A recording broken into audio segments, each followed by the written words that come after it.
जी कामरान बताइएगा, एक तरफ तो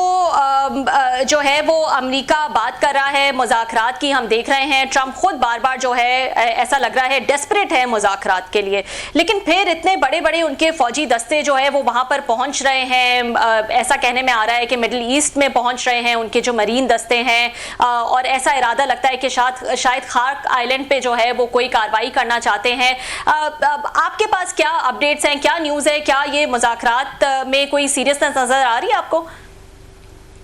देखिए, मुज़ाकरात की जहां तक बात है उसमें जो लेटेस्ट डेवलपमेंट हुई है, पाकिस्तान ने बाकायदा तौर पर पहली दफा तस्दीक की है कि वो इनडायरेक्ट मुज़ाकरात अमेरिका और ईरान के दरमियान करवा रहे हैं। और ये तो मेरे ख्याल में एक बात की तस्दीक हो गई कि बातचीत तो हो रही है। और जो 15 नुकाती एक जो प्रपोजल है वो भी पाकिस्तान की तरफ से हवाले किया गया, जो अमेरिका ने दिया था पाकिस्तान को, ईरान को। और बावजूद इन रिपोर्ट्स के ईरान ने उनको मुस्तरद कर दिया है। पाकिस्तान के वज़ीर ख़ारजा का अगर आप बयान देखें तो उनका ये कहना है कि जो ईरान है इस 15 नुकाती जो प्रपोजल है उस पर मशावरत कर रही है। तो जो डिप्लोमेसी है उसका दरवाजा अभी तक बंद नहीं हुआ। उसमें मेरे ख्याल में एक और जो इम्पोर्टेंट डेवलपमेंट है जिसमें बहुत ज्यादा डिस्कशन नहीं हुई कि चीन की भी कहीं ना कहीं इसमें एंट्री हुई है। और जो मेरी मालूमात है कि वो पाकिस्तान के साथ कोऑर्डिनेशन में हुई है। चीन के वज़ीर ख़ारजा की भी बात हुई है ईरान के वज़ीर ख़ारजा से, और चीन ने यही कहा है कि हर वो मौका जिसके बातचीत के जरिए अगर मामला हल होता है तो उसको अवेल करना चाहिए। जो मेरी मालूमात है कि पाकिस्तान चीन के जरिए भी ईरान को ये बताना चाहता है कि आप मुज़ाकरात के दरवाजे बंद ना करें। तो डिप्लोमेसी बिल्कुल अभी कोशिश हो रही है। अब ये किस कदर कामयाब होती है इसमें मेरे ख्याल में एनीबडी गेस, क्योंकि इसमें बहुत से अब एक्टर्स और प्लेयर्स इन्वॉल्व हैं और जो इस वक्त जो सिचुएशन है वो भी बहुत गैर यकीनी है। तो लेट्स सी, लेकिन पाकिस्तान की कम से कम यही कोशिश है कि बावजूद जो जंग है अब ऑलमोस्ट 1 महीना होने वाला है, लेकिन सिफारतकारी का जो रास्ता है हमें नहीं छोड़ना चाहिए। पाकिस्तान की इस कोशिश को आप कैसा देख रहे हैं और आपके पास क्या खबरें हैं इस हवाले से, जहां रॉयटर्स ने रिपोर्ट किया है कि वहां के अब्बास अरागची और जो उनके एक स्पीकर हैं बाकर साहब, उनका नाम जो है वो इजराइल की हिट लिस्ट पे था और पाकिस्तान के कहने पर जो है वो उन्होंने रिक्वेस्ट की डीसी से कि आप ये नाम निकलवा दें, वरना पीछे कौन ही बचेगा जिससे आप ईरान से जो है जहां पे आप मुज़ाकरात कर सकें।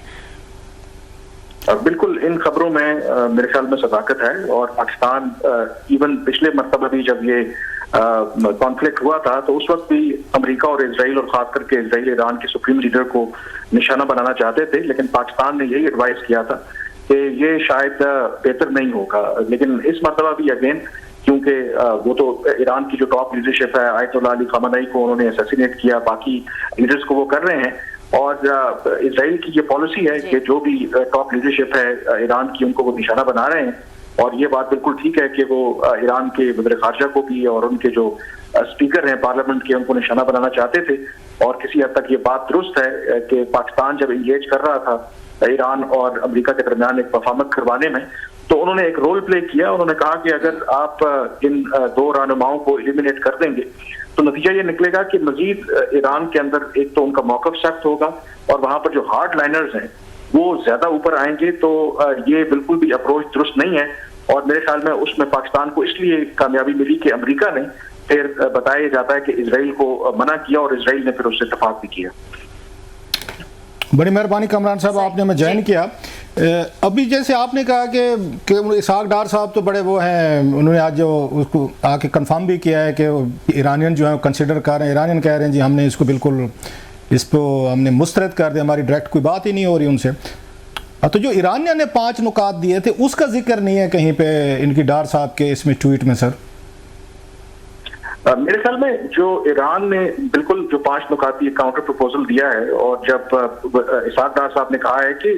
वो डिलिबरेट कर रहे हैं, यानी कि ईरान उसको रिव्यू कर रहा है, तो इसका मतलब यही है कि अगर ईरान रिव्यू करेगा अमरीकी तजावीज़ को तो जाहिर है कि वो अपनी तजावीज़ भी देगा।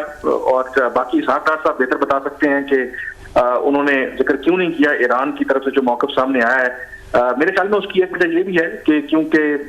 मुज़ाकरात तो इन एनी केस बातचीत तो हो रही है, पाकिस्तान के जरिए मैसेजेस दोनों ममालिक के दरमियान हो रहे हैं।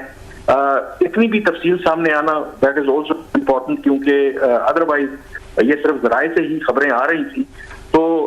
लेट्स सी क्या होता है। पाकिस्तान की जो आई थिंक अभी भी कोशिश है, अगर इसहाक डार साहब का बयान देखें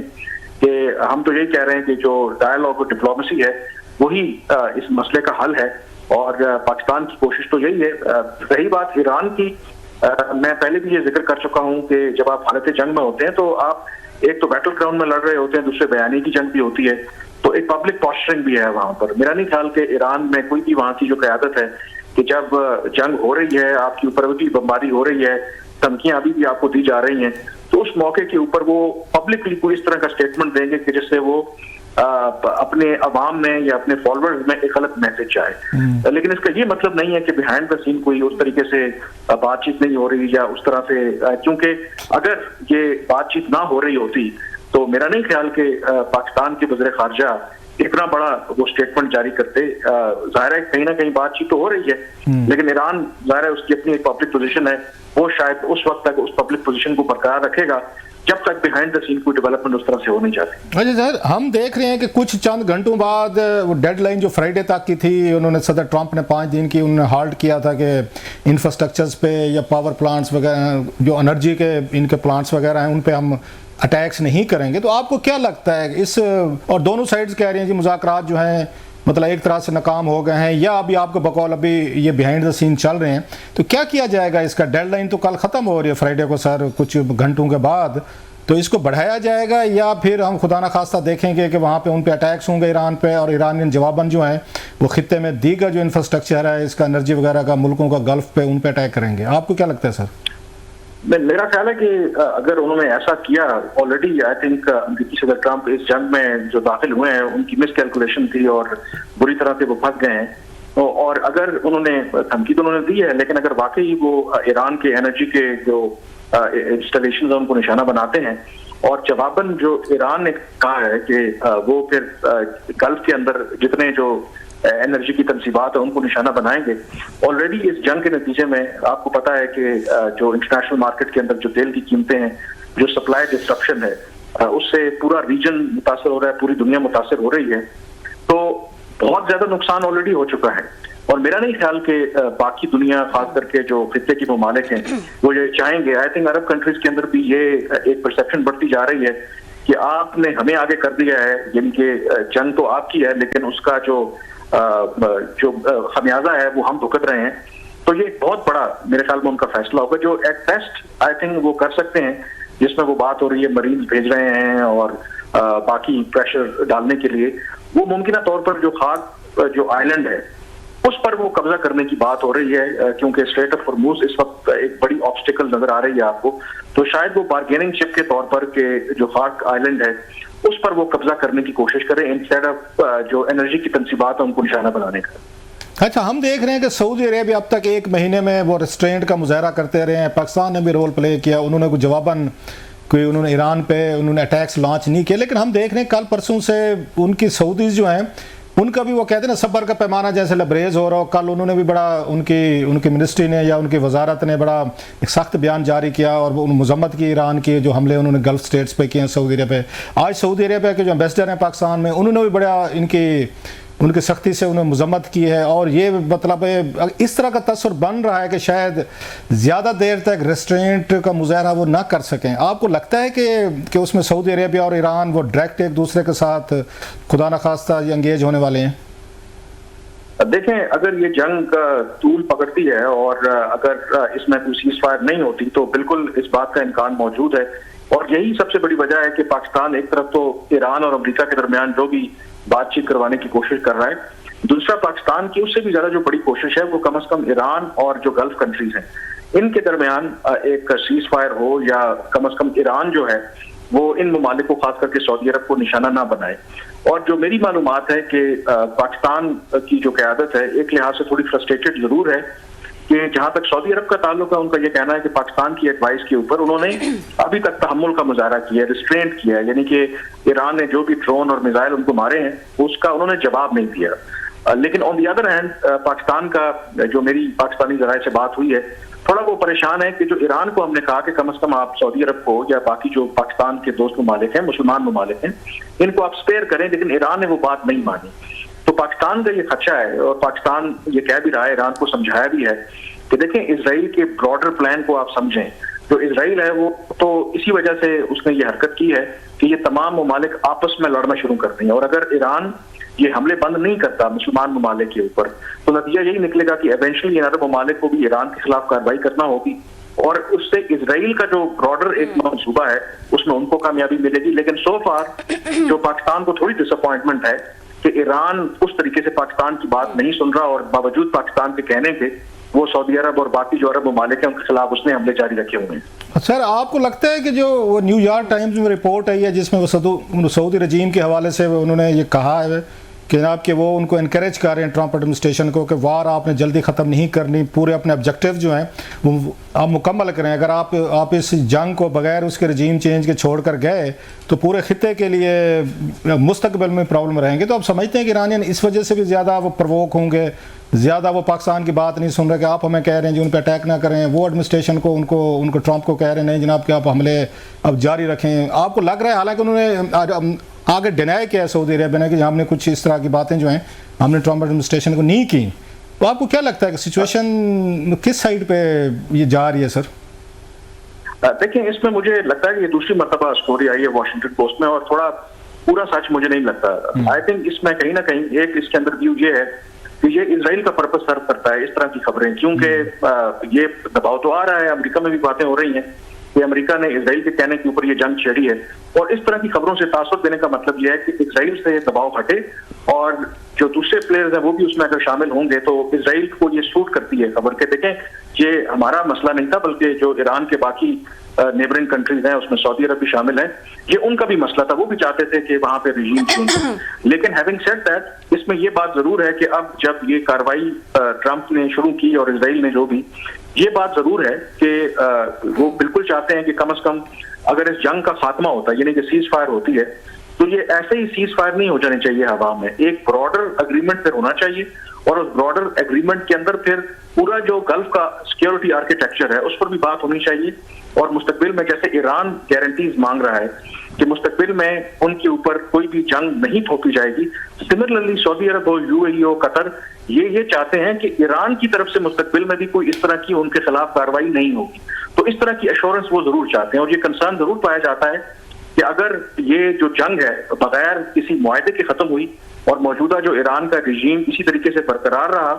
तो वो पहले से ज्यादा अपने आप को इम्बोल्डन समझेंगे, और वो अरब कंट्रीज के लिए एक बहुत बड़ा उस लिहाज से एक थ्रेट होंगे। जी रबिया, सही जी कामरान, ये बताइएगा इस थ्योरी पे आप किस हद तक बिलीव करते हैं या कंसिडर करेंगे इसको कि ये जो टाइम दिया ट्रंप ने 5 दिन का, ये बाइंग टाइम एक स्ट्रैटेजी थी, और ताकि वो उस अरसे में जो है वो अपने मरीन्स वहां पर पहुंचा दें, रीप्लेनिश करें अपनी सारी जो ताकत है उसको, तो ये एक सिर्फ टाइम बाइंग थी, क्योंकि कंसिडरिंग जो 15 उनके नुकात थे वो भी एक मैक्सिमलिस्ट पोजिशन से आए थे जो कि प्रैक्टिकल लग नहीं रहे थे किसी को भी। तो इस थ्योरी को आप कैसे देखते हैं? देखिए, अगर ट्रैक रिकॉर्ड देखें तो बिल्कुल ये मुमकिन हो सकता है, और जो ग्राउंड के ऊपर जो सिचुएशन है उसको आप इस पॉसिबिलिटी को रूल आउट नहीं कर सकते। इनफैक्ट इसी वजह से कुछ जो लोग हैं इवन पाकिस्तान के अंदर भी वो पाकिस्तानी हुकूमत को भी एडवाइस कर रहे हैं कि जरा एहतियात हमें करनी चाहिए, जिस तरह से इससे पहले ओमान को इस्तेमाल किया अमेरिका ने, मुज़ाकरात के दौरान ही उन्होंने फिर ईरान के ऊपर हमला कर दिया, तो ये ना हो कि इस मरतबा पाकिस्तान को इस्तेमाल किया जा रहा हो। लेकिन मेरा ख्याल है ये इतना सिंपल नहीं है, क्योंकि अब जो इस जंग के असरात हैं, यानी कि मनफी असरात हैं, वो अमेरिका तक पहुंच रहे हैं, और इसराइल की जो भी हिकमत अमली हो, मेरा नहीं ख्याल कि ट्रंप जो है इस जंग को मजीद ट्रैक करना चाहते हैं। प्रॉब्लम सिर्फ ये है कि उनको कोई रीजनेबल एग्जिट स्ट्रेटजी मिल नहीं गई। जो सबसे बड़ा स्टम्बलिंग ब्लॉक इस वक्त बन गया है वो है स्ट्रेट ऑफ हॉर्मुज। अगर स्ट्रेट ऑफ हॉर्मुज इस तरीके से बंद ना होता तो शायद अभी तक जो ट्रंप है वो विक्ट्री डिक्लेयर कर चुके होते। तो जो ट्रंप है वो जो भी अब उनकी कोशिश इस वक्त है, जो भी धमकी दे रहे हैं, जो कुछ कर रहे हैं, उसका सिर्फ और सिर्फ एक मकसद है कि किसी तरीके से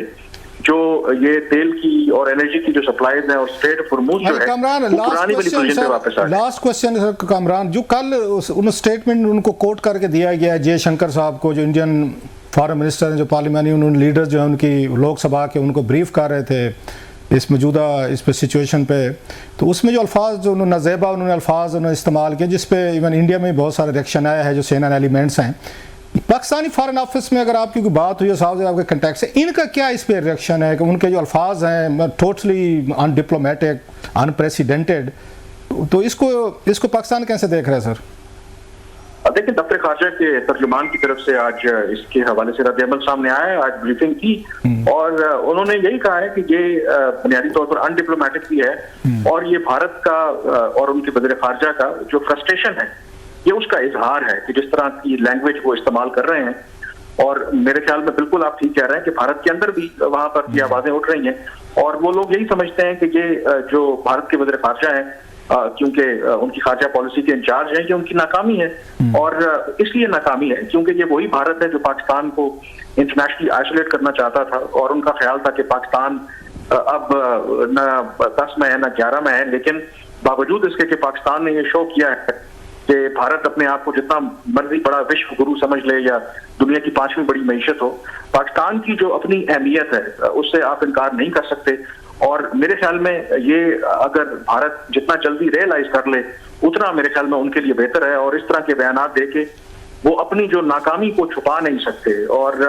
अगर दुनिया में इस वक्त कहते हैं कि ये तीसरी आलमी जंग ही से समझ लें, ये पूरी दुनिया से मुतासर हो रही है और अगर पाकिस्तान उस जंग को खत्म करवाने में एक रोल प्ले कर रहा है, एंड डोंट फॉरगेट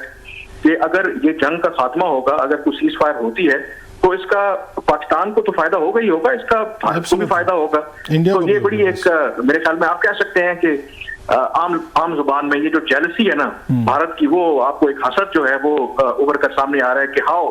पाकिस्तान जो है जिसको हम तो बिल्कुल घास नहीं डाल रहे और पूरी दुनिया अब इस जंग के खात्मे के लिए उसकी तरफ देख रही है।